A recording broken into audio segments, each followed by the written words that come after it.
90.7 KPFK, Los Angeles. The following radio program has been approved for broadcast by the Federal Communications Commission and is in compliance with all community standards. Thank you. From Los Angeles, The Cary Harrison Files. Crack the code and break the lock. Racing shadows round the clock.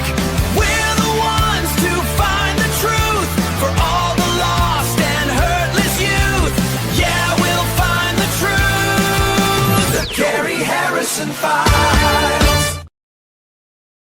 And it is the Cary Harrison Files. Welcome. Glad to have you here. Quick shout out to Will at KPFK, our mothership radio station. Awesome. A guy who likes audio and works in radio in this decade. It's a miracle. And he is not AI. So I vote yes. We're streaming right now, live video streaming right now on Substack and YouTube. You can simply Google Cary Harrison Substack or Cary Harrison YouTube, and that way we can stay connected when you arrive at your destination. You can also easily find our live video stream at kpfk.net. Just go to kpfk.net. Also, don't forget to sign up for our newsletter at caryharrison.com, C-A-R-Y, and there you're going to get a transcript of this entire show. And trust me, this one, you're going to want to read it. You'll also get access to clips and stuff that we cannot do any longer on the radio, and that's our newsletter. My audio sounds a bit hollow. Okay, let me just check, because this is, well, it is audio delivered. So, no, looks like it's good. I'll just maybe move a little closer. Okay, there we go. Put down whatever you're doing right now. And not because I'm asking nicely. I'm not asking nicely, but because what we're about to discuss is the single most important, most suppressed, most aggressively undiscussed story in the history of the American Republic. And if you miss it, it's because you were loading a dishwasher or whatever you're doing laundry, la bandiera. I will never forgive you. Today, we're going to talk about Jeffrey Epstein. Yes, again, still forever, apparently. Well, that's because the people whose job it was to make this go away have been working overtime to try to make it go away, but they apparently still are not done. Now, Washington, D.C., in its most recent act of performance art so brazen, has officially declared that Jeffrey Epstein was not running a sex trafficking network for powerful men. Let me say that again so it can complete its full journey through your central nervous system. The really stable genius administration of these United States has looked at the evidence, the flight logs, the black book, the island, the massage tables, the 3.5 million documents, and has arrived at the conclusion that there's nothing to see here, folks. Just a very friendly financier with unusually generous hospitality, and an unfortunate fondness for underage girls who are absolutely there of their own volition and definitely not trafficked by a cabal of the most powerful men on the planet. Poof, done, period. That's the official position of the government of your country, my country too. Now, I want you to appreciate this because this isn't mere corruption. Corruption, you see, nowadays is pedestrian. Corruption is a city councilman taking a parking lot bribe. We're witnessing corruption that has reached the atmospheric layer. Corruption with a passport and a Gulf Stream. Corruption that has looked at the entire architecture of justice, democracy, and human decency and said in a voice as smooth as a Palm Beach cocktail party, "We've got this covered." And for a very long time, they did, until a man named Nick Bryant entered the scene. So we're going to talk about Nick Bryant. He's a journalist, so committed, so unreasonably stubborn, so constitutionally incapable of looking away that the story can't be killed no matter how many people try to kill it. And they did try to kill this story. And they tried to kill him. Epstein's inner circle, that tight, well-dressed, well-connected, well-lawyered little club of men who've never once in their lives experienced a consequence put out an all-points bulletin on Nick Bryant, an actual APB with his photograph. A warning to be aware of this man circulated among the people he was investigating while he was in Florida, in their own backyard, turning over rocks and finding things that made grown men with lawyers reach for their phones. I want you to think about that. They didn't ignore him, they flagged him, which is the most eloquent possible confirmation that he was exactly where he needed to be. Nick Bryant has been on this story since 2011. He's posted Epstein's Black Book, the actual physical who's who of American power, with home addresses online since 2015. He put those flight logs on the internet for the world to see, who was riding the Lolita Express and pretending they weren't. I want to tell you about one document before we get to Nick. This one document in particular, because I need you to understand the character of what we're discussing. I need you to understand that when we say elite pedophile network, or EPN, it's a phrase that gets eye rolls from people who've been trained to eye roll it, isn't it? We're not talking about innuendo. We're not talking about conspiracy theory. We're talking about emails, actual emails from actual people with actual credentials. There's an email in those documents from a UCLA neuroscientist, Mark Tromo, MD, PhD. Dr. Mark Tromo. If we were in Germany, they get doctor twice if they have 2 doctorates. So he's a doctor, which means the man has 2 advanced degrees and presumably a moral philosophy class somewhere in his educational history. In an email to Jeffrey, well, let me have a swig of coffee and not breathe with that part of my lung again. Somebody is smoking a joint around the corner, I think. Back to the fun. In an email to Jeffrey Epstein that discusses with the clinical detachment of a man ordering a catered lunch, how to enhance an infant's sucking ability. All right, I'll wait. I'll wait while that sentence does what it needs to do to you. Oh my God. A neuroscientist with a UCLA address emailing a convicted sex offender about infants. Brazenly. No code, no euphemism, brazenly. And this man has a practice and a title and presumably a very fine parking space. This isn't fringe. This isn't some anonymous dark web forum. This is the credentialed class, the class that reviews your grant applications, the class that sits on your hospital board, the class that gets profiled in the Atlantic, and apparently exchanges emails with Jeffrey Epstein about infants as casually as you might discuss wine pairings. Well, we'll hack that out soon enough. Now, these victims, and we're going to use that word with the full weight it deserves. These young women, these young girls, they were used, they were abused, they were threatened, they were discarded with the casual indifference of people who have never once in their lives been told no by anything with a badge. Their lives were threatened. Carefully engineered campaigns of character assassination were constructed around them, because when you can't dispute the testimony, you demolish the witness. Witnesses like Saddam Hussein demolished, Jeffrey Epstein himself, high security, cameras everywhere. Oops, they turned off. We don't know why. He committed suicide. It's a miracle. It's a coincidence. Hermann Goering, World War II, must have made cyanide in his sterile cell. All these. Dead men tell no tales. So the FBI and the Department of Justice, whose stated purpose, whose constitutional mandate is to protect the vulnerable and prosecute the powerful, treated these women like administrative inconveniences and protected the men like national treasures. Because to them, that's exactly what these men were. The Epstein network isn't a conspiracy theory. It's a client list. And the client list controls the news you watch. It controls the job you have. It controls the loan you can get. Not the loan you have, the loan you can get. And the democracy you're currently watching wobble all over its teetering foundation.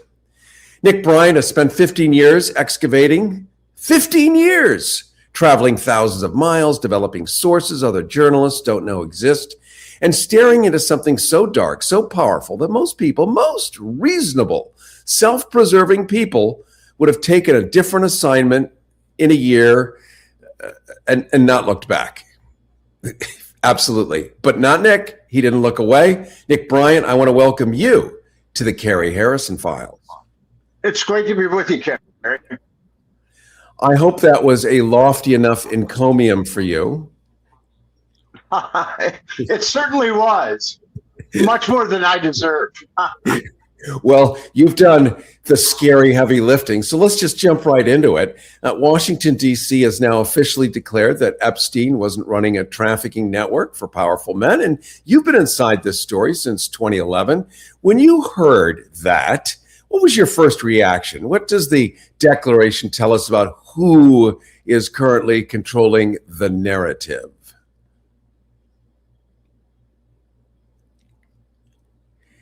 And Nick, I think your audio, you're either muted or we have crummy internet.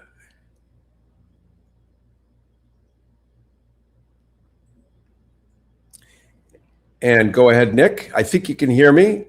Hard to tell what's going on your end. And you're adjusting your audio.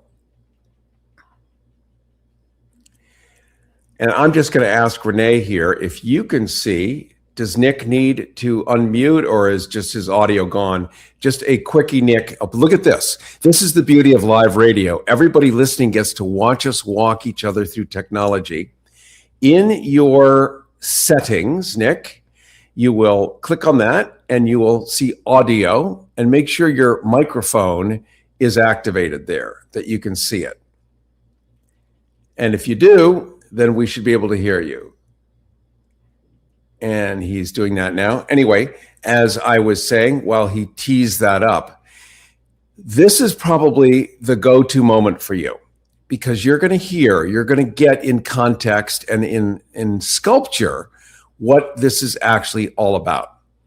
And quick teaser for what's coming up in the second half of the show is that we have the senior advisor to Robert F. Kennedy Jr. of your Health and Human Services.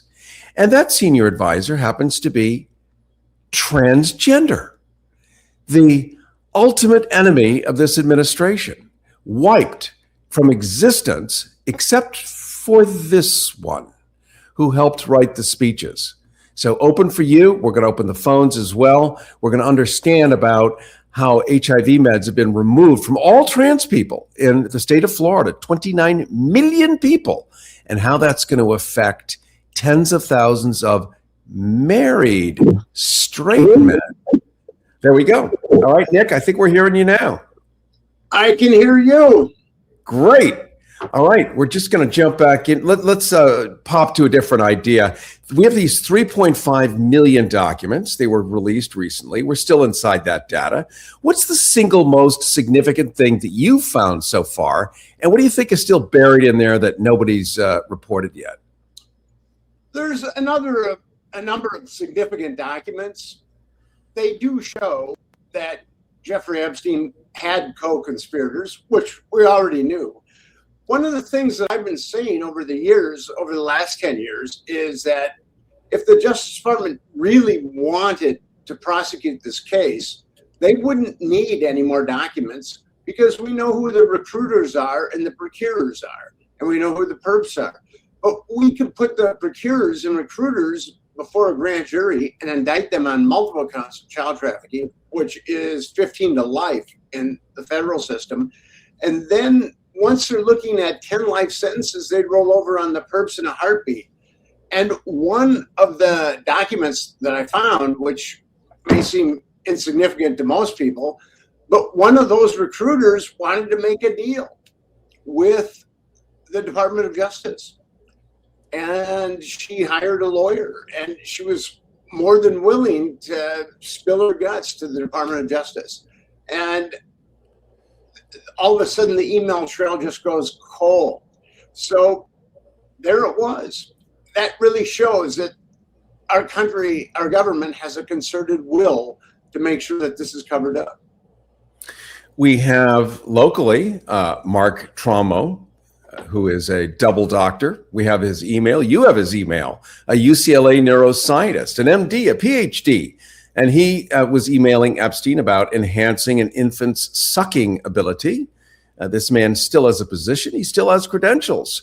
Why? How? Is that if this were France or Germany or Spain? I mean, we wouldn't even be having this discussion. But here in the land of milk and honey, e pluribus unum, that email hasn't produced a criminal referral. It hasn't produced a university investigation or a single mainstream headline. Well, actually, he's no longer on the website, and UCLA is canceling his contract. Okay. So that's a start. But we need more than just people resigning. We need arrests at this point. I can give you an example. Les Wexner was subpoenaed by Congress a couple of weeks ago, and he told a number of lies before the Oversight Committee. And he said that he cut off all interaction with Jeffrey Epstein in 2006 when there's emails from 2008. And we know that Jeffrey Epstein made, I think it was a $56 million transfer to Les Wexner in 2011. So that is an easy perjury before Congress charge. That would be a great way to start things. Yeah, wouldn't you have to have, Nick Bryant, a Congress that were devoted to upholding the law, to actually doing this investigation? It seems like they would be stepping under a spotlight that many of them, by virtue of the fact that it's a good old boys club at the very, very top. For example, it doesn't matter if you're blue or red, when you're at the very, very top, there's only one country club at that level and everybody's in it. It's like a pyramid. At the very top, it's only going to fit Noam Chomsky and a few other people. And whether they agree or not, they're the ones that got that high. They're the ones that fit. So does Congress benefit from making this thing public? What we have to do as Americans, we the people, we have to exercise our rights as Americans. I mean, the government, we the people are not beholden to the government. The government is beholden to we the people. And I think that there's a couple of trends. There's actually probably three trends that if you superimpose them on each other, we end up where we're at. I think that there's been a divide and conquer. The people on the left think the people on the right are mentally ill, and the people on the right think the people on the left are mentally ill, even though they're just looking at a small sample of each one. And then I think Americans have been conditioned to believe that they can affect change. That would be the second. And then the third is a number of our congressional people are compromised. So if you superimpose those three trends on each other, you end up with Jeffrey Epstein has no co-conspirators, even though everybody knows differently. Cary Harrison with you. This is the Cary Harrison Files, live streaming right now on Substack and YouTube and anything with a chip and a signal. Shortcut for video streaming would be kpfk.net, or you can simply Google Cary Harrison YouTube, Cary Harrison Substack. Later, listen as a podcast across every service. And our newsletter with a transcript of this entire show is available for you simply by going to goharrison.com. We're talking right now to Nick Bryant, investigative journalist, the man who has posted Epstein's Black Book and flight logs online. The reporter, Epstein's own inner circle, issued an all-points bulletin on this man while he was in Florida, turning over rocks. And we're inside the 3.5 million Epstein documents, and what's in them is worse than you think. What could be worse than what we already think, Nick Bryant? Well, you talked about Tramo, and there was someone from the United Arab Emirates. It's a very long Islamic name. I can't, but he sent Jeffrey Epstein a video, and Jeffrey Epstein said responded, I loved the torture video. And then we've got 11-year-olds, pictures of 11-year-olds being batted back and forth. So I knew that there were some very sadistic pedophiles in Jeffrey Epstein's network. And I knew that some of those kids were under 12 years old. And I've been trying to tell that to people in the media, but they don't really want to listen to what I have to say in that area.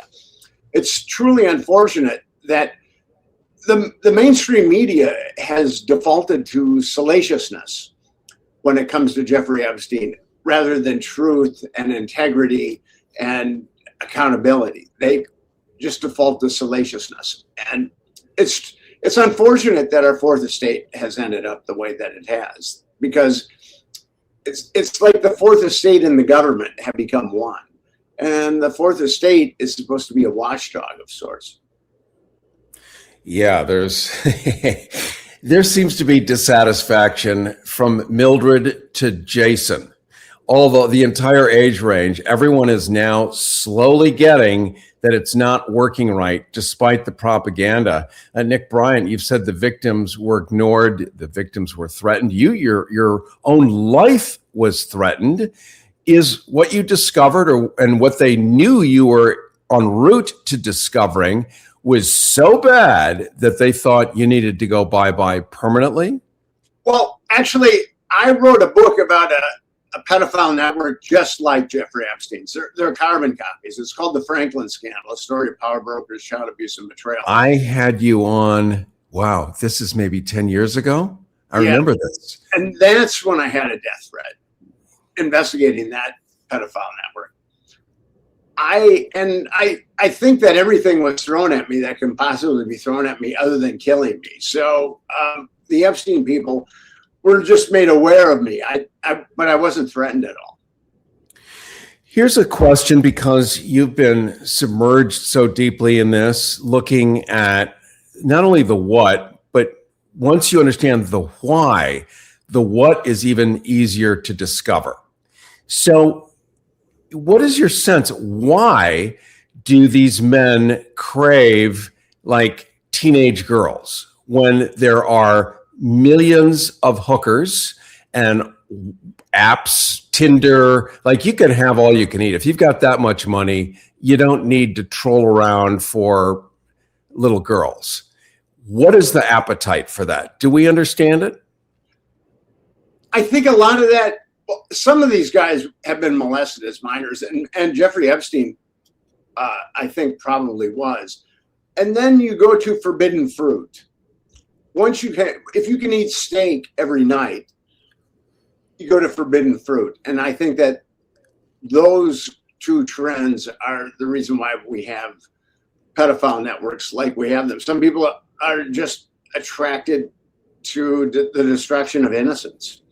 And one of the things that I've learned about this is initially they're attracted to the destruction of innocence, but then they become increasingly sadistic, like with Mark Tramo or Jeffrey Epstein loving the torture video. And that's been really kept from the American people. The media has not talked about that at all, how sadistic and vicious these people are, even though they've known. I mean, there are people in the media that have known how sadistic Jeffrey Epstein et al. Was, but they're just consumed with salaciousness. Well, and it is salacious, but there's more. Because we're still somehow a puritanical nation, even though here the nature of this conversation says, but we're not, but we are so not. But the media is incapable of describing anything with any accuracy. So we're still dancing around the fact that a doctor is talking about cultivating a kind of eugenics, babies for better suction.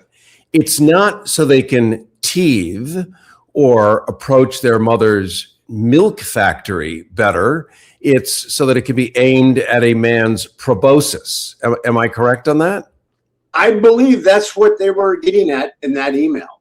Absolutely.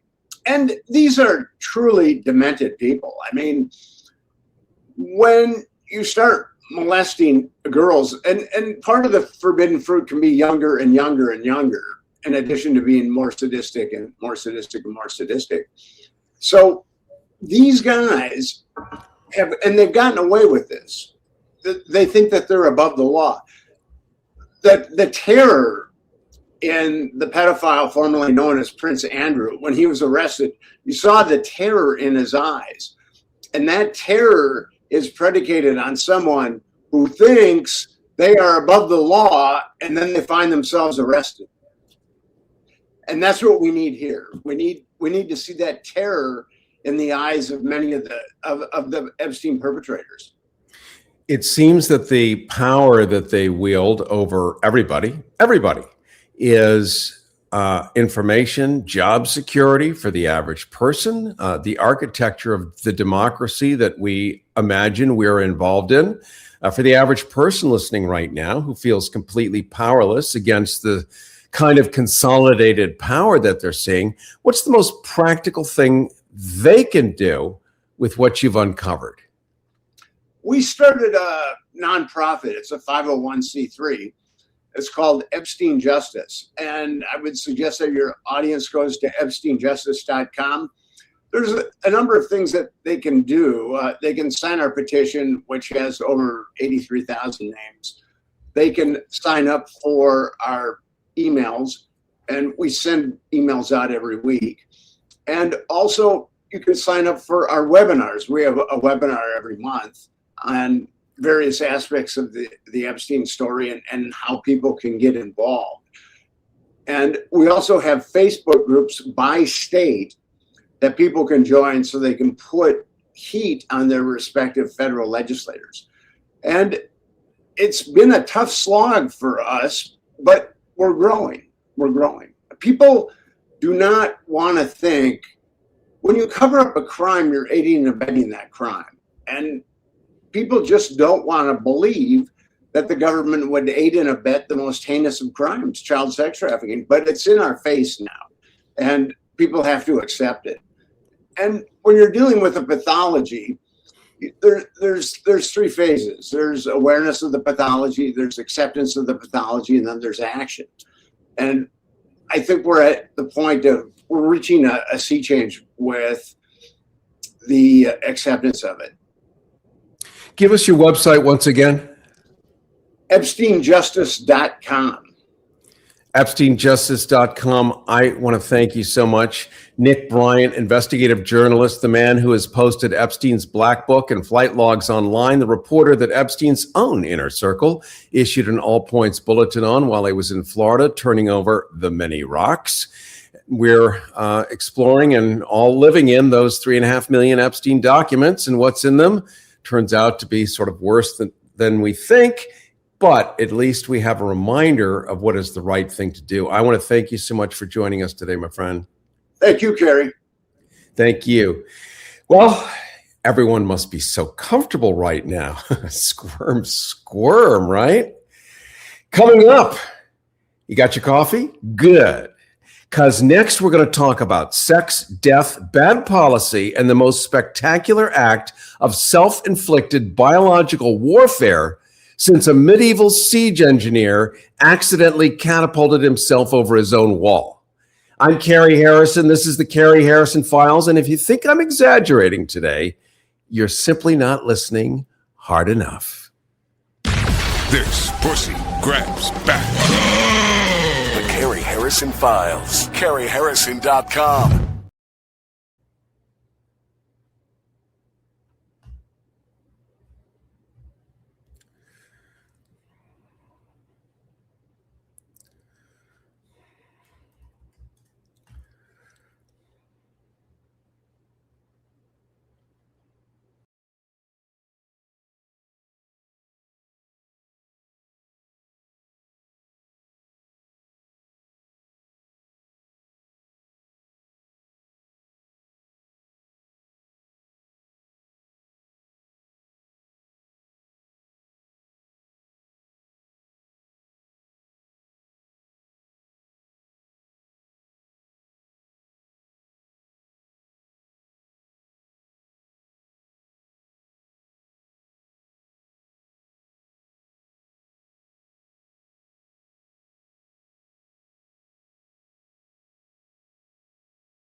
listen while it's still legal.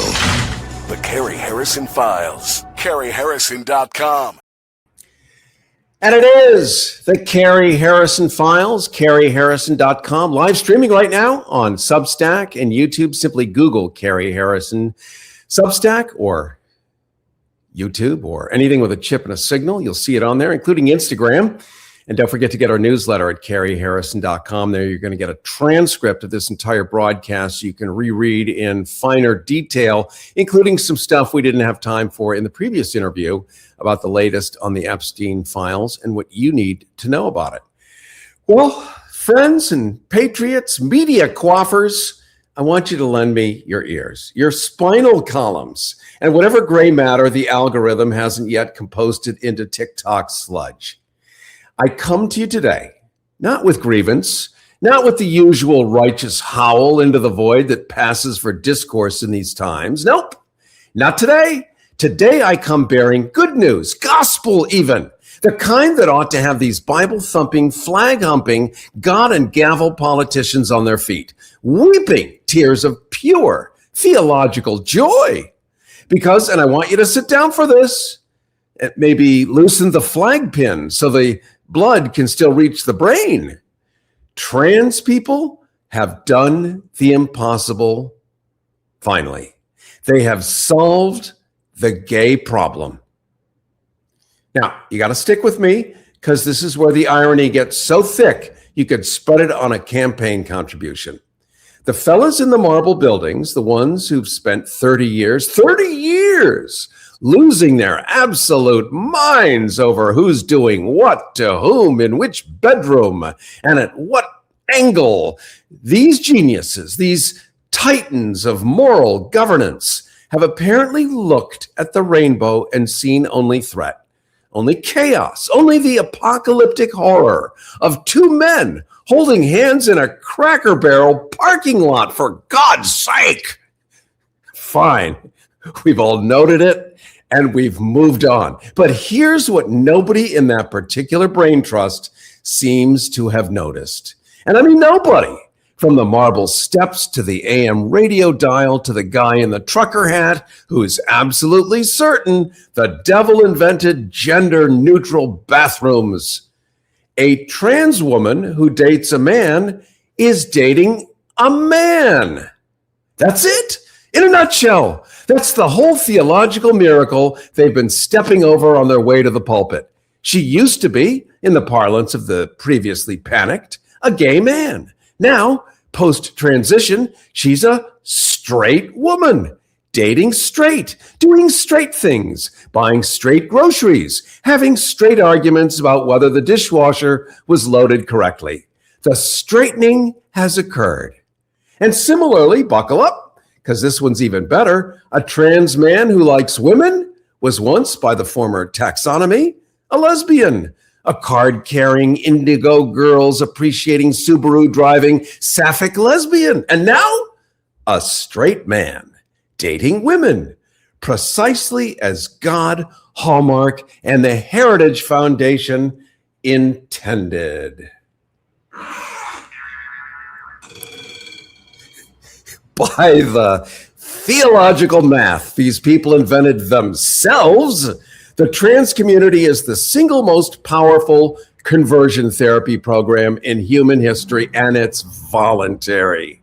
No electrodes, no shame retreats in the Idaho wilderness, no binders full of Bible verses delivered by a man who's definitely not wrestling with something.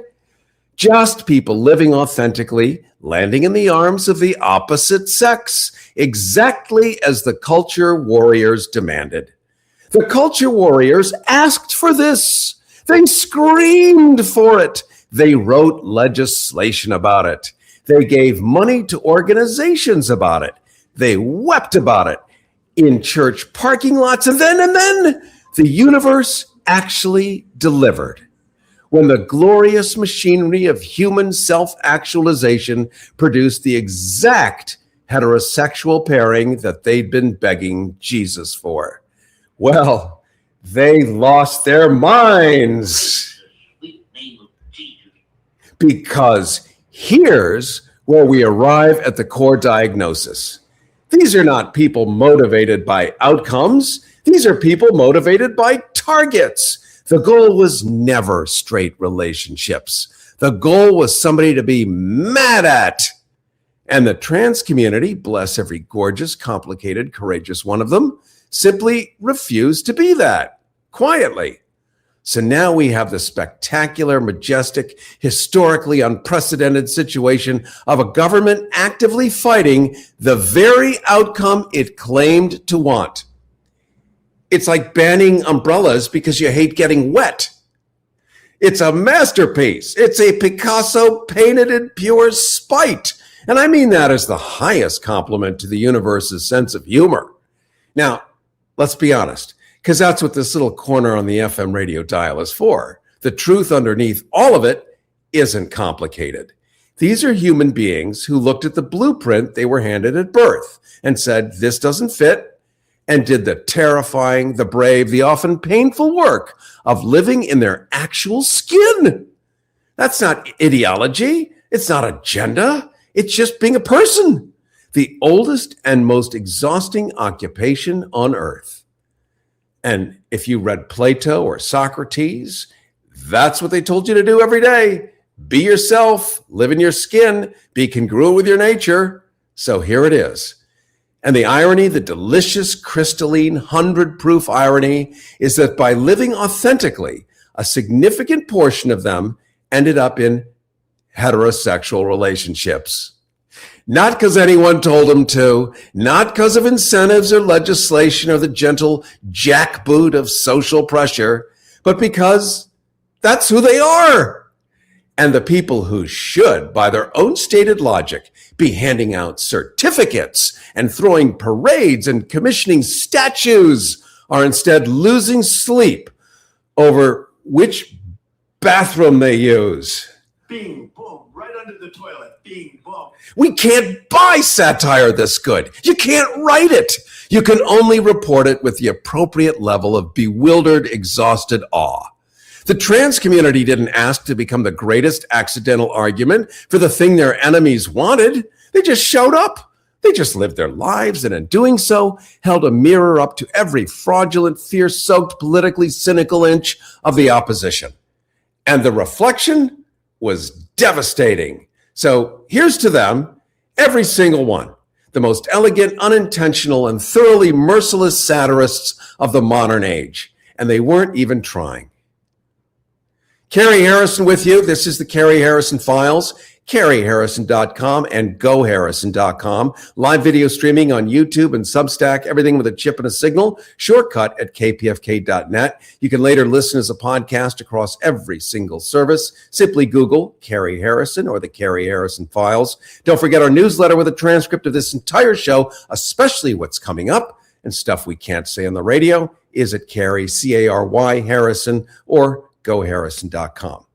Now, here's how the Department of Health, and we're going to talk about that because it covers everything if you are a live, upright mammal.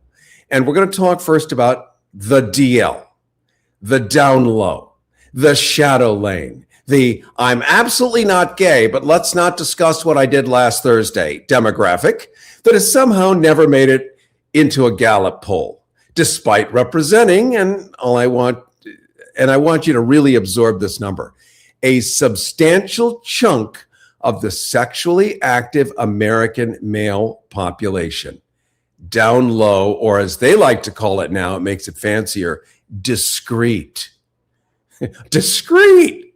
Okay, for the uninitiated, and your innocence is a gift, so hold on to it while you can.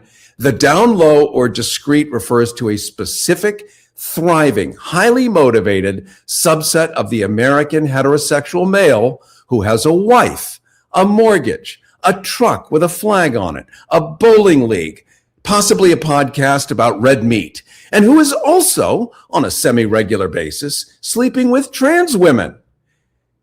Not instead of his wife, in addition to, and then going home for the pot roast. Now, before you gasp, and I can hear you gasping, Let me explain why this arrangement has, from a purely logistical standpoint, an almost architectural elegance. Chad, let's call him Chad, because there are so many Chads. Chad has done the math. Chad has surveyed the landscape. And Chad has arrived at the trans woman not in spite of his self-image, but because of it. Here's the geometry of Chad's reasoning, and it's beautiful in the way that a Rube Goldberg machine is beautiful. Technically impressive, completely unnecessary, and ultimately heading off a cliff. Point one, a trans woman cannot get Chad pregnant. Now, this is not a small thing. This is foundational. Chad is not trying to explain a second family to his wife, his HR department, or his pastor. Chad has dependents. Chad has a 529 plan. The last thing Chad needs is a biological surprise requiring a lawyer and a very uncomfortable Thanksgiving. The trans woman has, through no design of her own, solved Chad's primary logistical concern. She is in Chad's internal risk assessment spreadsheet. Say that word 12 times quickly. In Chad's internal risk assessment spreadsheet, she is a low liability situation. Point number two, Chad has convinced himself, this is so important, he's not cheating. Think about it. What is the greatest gift that a man can tell himself is he's not cheating? All those vows, all the looking over your shoulder, all the being discreet on the down low, you're just not cheating. I know. So let's unpack this. In Chad's internal legal brief, and Chad has apparently retained himself as counsel, it's not really cheating because it's not a woman. It's adjacent. It's a category exception. It's like how some people don't count calories in beverages, like Diet Coke. The rule exists, but Chad has found a loophole, annotated it, and had it notarized. Point three for Chad. He's convinced himself he's not gay, because this is the part where the logic train goes full Wile E. Coyote off the mesa. Because, you see, she's a woman. She identifies as a woman. She presents as a woman. She is a woman. So Chad, who is attracted to women, is simply attracted to a woman. The fact that this particular woman was born with in Chad's cosmology, is merely a technicality, right? A footnote, a rounding error in the spreadsheet of his heterosexuality. You see, Chad's not gay. Chad's not bi. Chad is a man of nuance, and Chad is getting laid. Meanwhile, his wife is watching Dateline and wondering why he seems so relaxed when he comes home from these conferences. Now, here's where the farce becomes a thriller. Our leadership, the really stable genius wing of Washington, D.C., working in beautiful concert with the great state of Florida, has decided in its infinite and terrifying wisdom to cut HIV medications for transgender people. Let's let that sentence finish its journey through your nervous system. HIV medications for trans people. Cut them. Florida, home of the hanging Chad, coincidence, the meth pelican, the man who brought a live alligator to Wendy's. Florida has decided that trans people don't deserve the antiviral medications that keep HIV suppressed, non-transmissible. And here's the medical term, not spreading through the general population like a brush fire in a drought. Washington, in its ongoing effort to prove that no active ideological self-destruction is too expensive if the cruelty is sufficiently theatrical, has backed these cuts with the serene confidence of a man who has never once read an epidemiology report. You see where this is going? Because Chad, you see, is still out there. Chad didn't get the memo about the medication cuts. Chad doesn't read public health bulletins. Chad is on his third burner phone, and he's busy.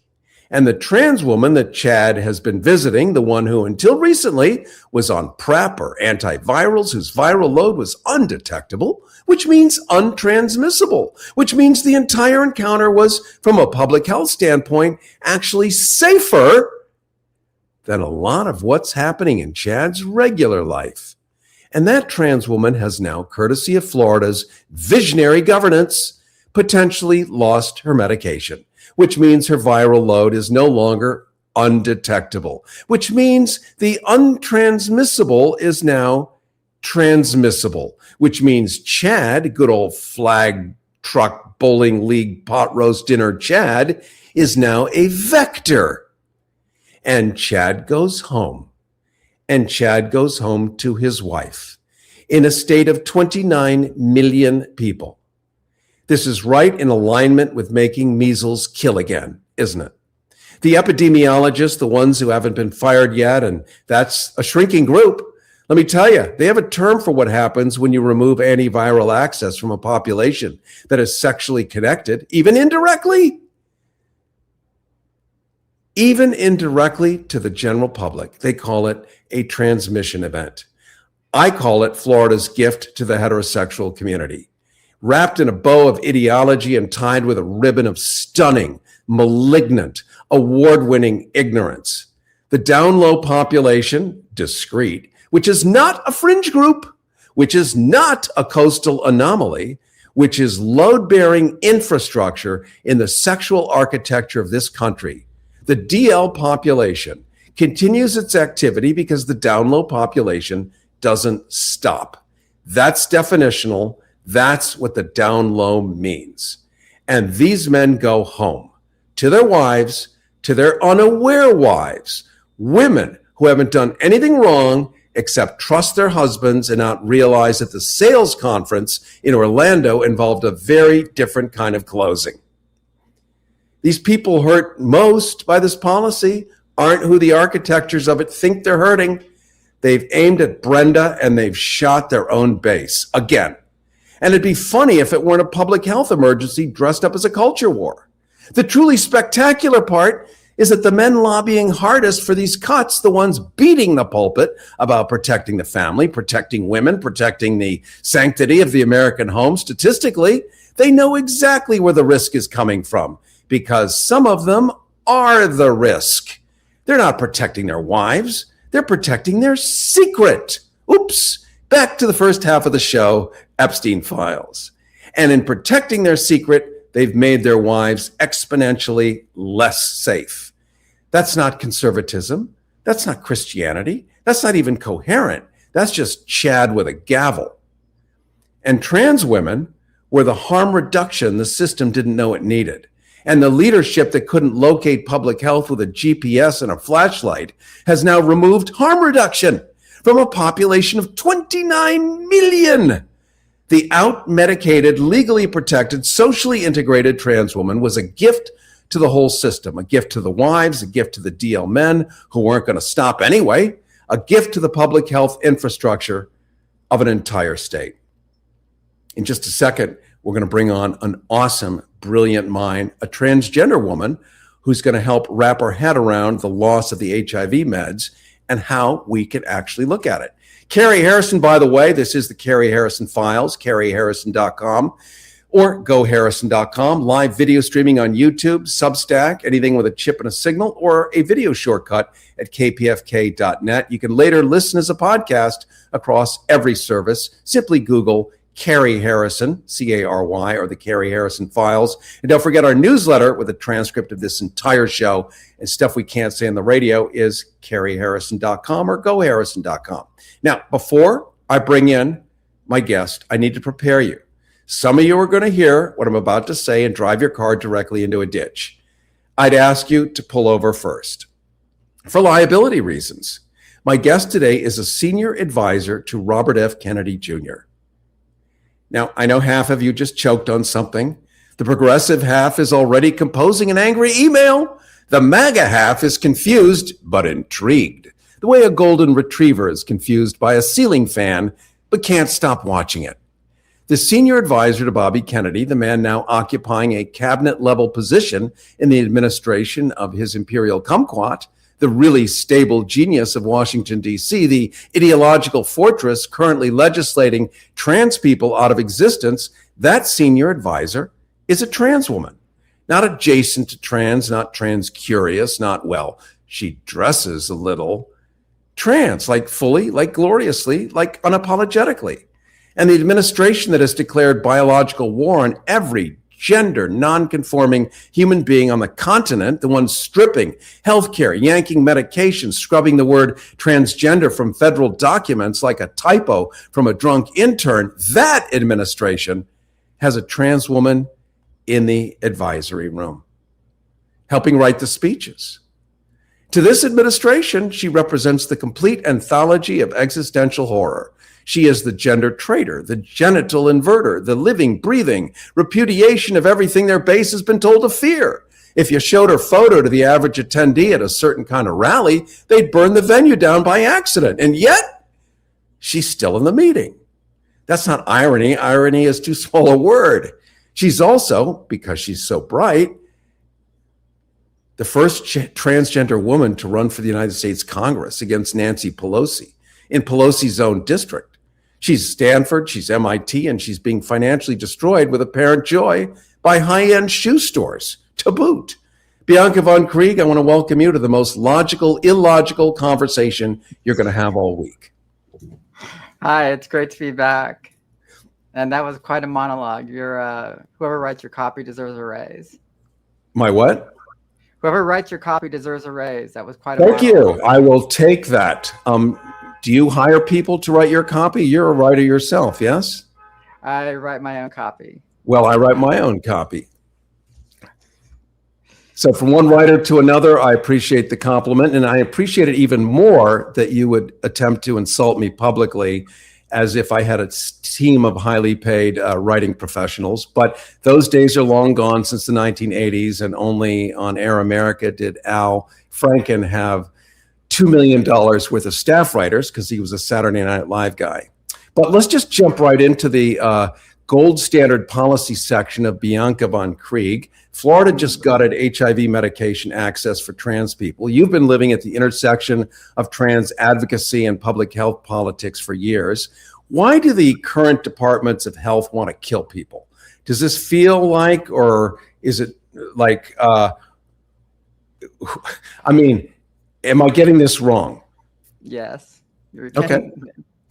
The last thing we want to do is kill people. As a matter of fact, we're highly invested in keeping people living as long as possible. So with that said, why would you remove? Why would the department? You're not the department. You're a senior advisor. Why remove HIV meds if you want people to stay alive, undetectable, and not run afoul of the body going into mayhem?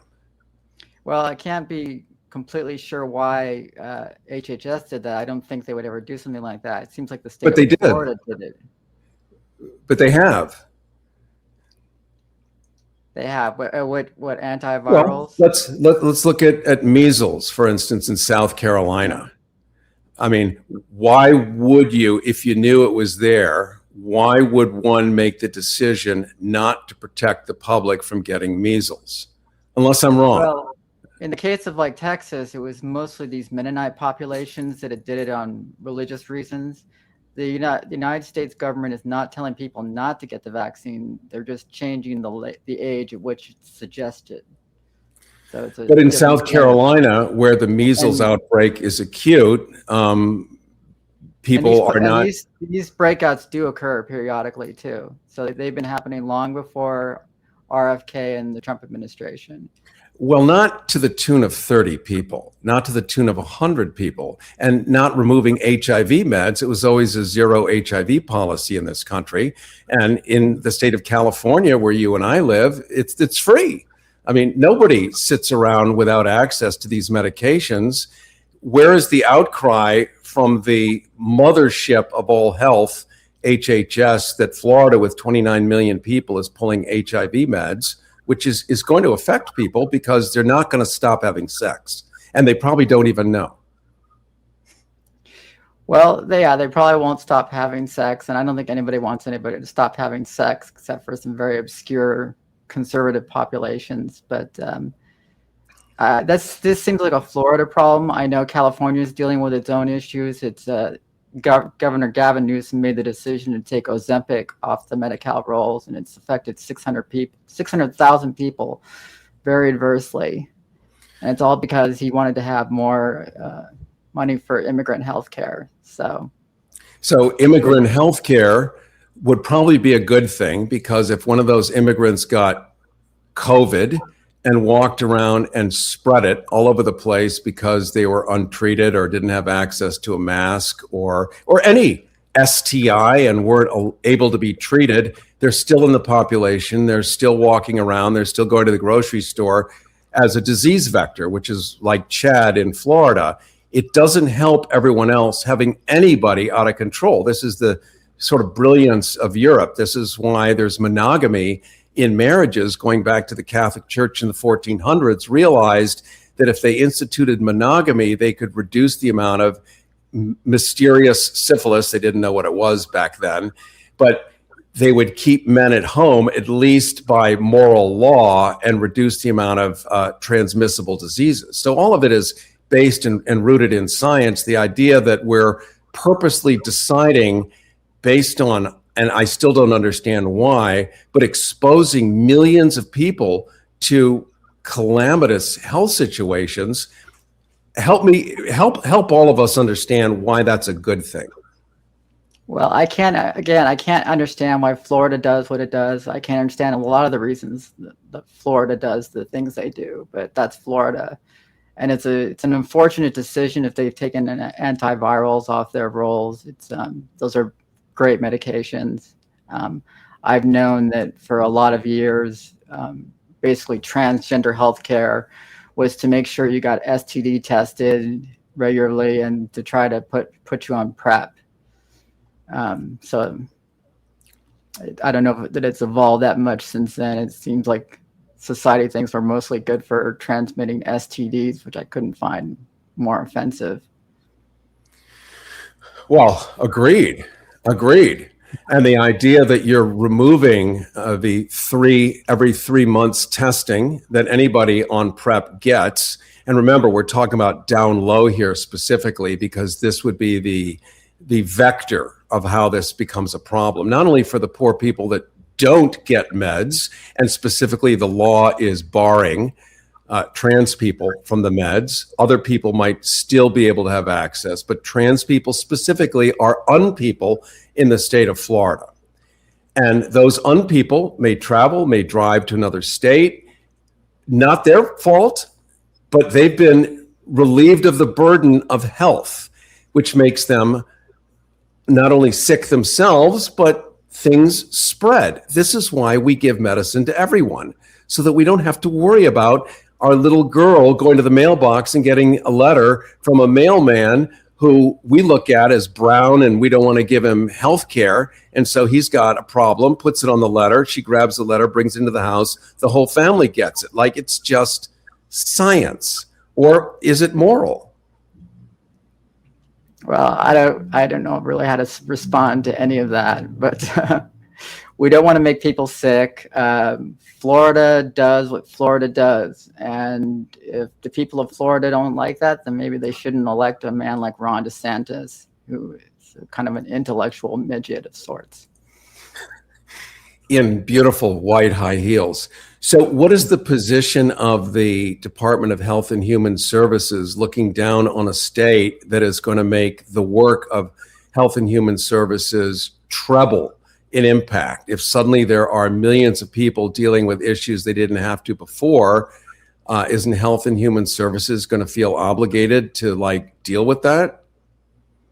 Well, somebody's going to have to deal with it at some point, certainly. Probably primarily Florida. But again, we want to see people live long, healthy, happy lives for as long as possible. If Florida's taken antivirals off of their rolls, that's a very unfortunate, unwise thing to do. I would highly suggest they rethink that measure if it's some way of instituting some kind of transgender population control. That's offensive. That's what it sounds like to me, because if you pick just one group and pull them out, that group is going to diminish in numbers. Like, you know it. It's not like you didn't think about that. Like, what happens if we take food away from our pets? Well, they starve and die. We now have fewer pets. And this is how they're looking at it. It's definite population control. That's like beyond, well, what Again, do we it's say? Florida. Florida gets to. I know, but Florida gets to doesn't do what Florida gets to do, and it's unfortunate, but they're their own sovereign state, just like California and New York and Texas are. But it seems at the same time having like federal voter rolls where the government has all kinds of desire to just absolutely mandate, and states have no rights to do anything, you know, sort of cherry pick and choose. It would seem that there would be a compelling interest in Health and Human Services to not have a state of 29 million people go completely rogue and start to depopulate itself, unless ultimately people don't care. And I don't know what that is. I do, you do, but maybe enough people don't care, and that's how they get away with it. Yeah, well, I think these things happen because the federal government, which should be a beacon of centralized services, right, where best practices rise to the top and are reflected or echoed back to the nation. Unfortunately, the mechanism for that is primarily trust, and the trust has been eroded because people have taken advantage of it before, using things like critical race thinking and certain healthcare measures, which kind of were political in nature and not really grounded in science. And we've had a significant trust erosion. And the thing that really worries us over there is that there's probably going to be another COVID again. And when it happens, is the trust really there, you know, in the federal facilities that will be providing those services? Because if it's not, that's going to be very catastrophic for the nation and the world. So it's important that we come back to a place where we reestablish trust, and we're, you know, kind of these rogue states like Florida or, you know, South Carolina listen to the best science that we provide. And we do strive to provide the best science at HHS. Okay, well, let's hear a big megaphone of what that sounds like. And I do appreciate you coming on. I'm so sorry we're out of time. Bianca von Krieg, thank you so much for joining us. MIT, Stanford, transgender advisor to Robert F. Kennedy Jr. and HHS. Very much appreciate your coming on. Cary Harrison with you. Don't forget to go to CaryHarrison.com, get our newsletter, and I look forward to seeing everybody next week. The Cary Harrison Files.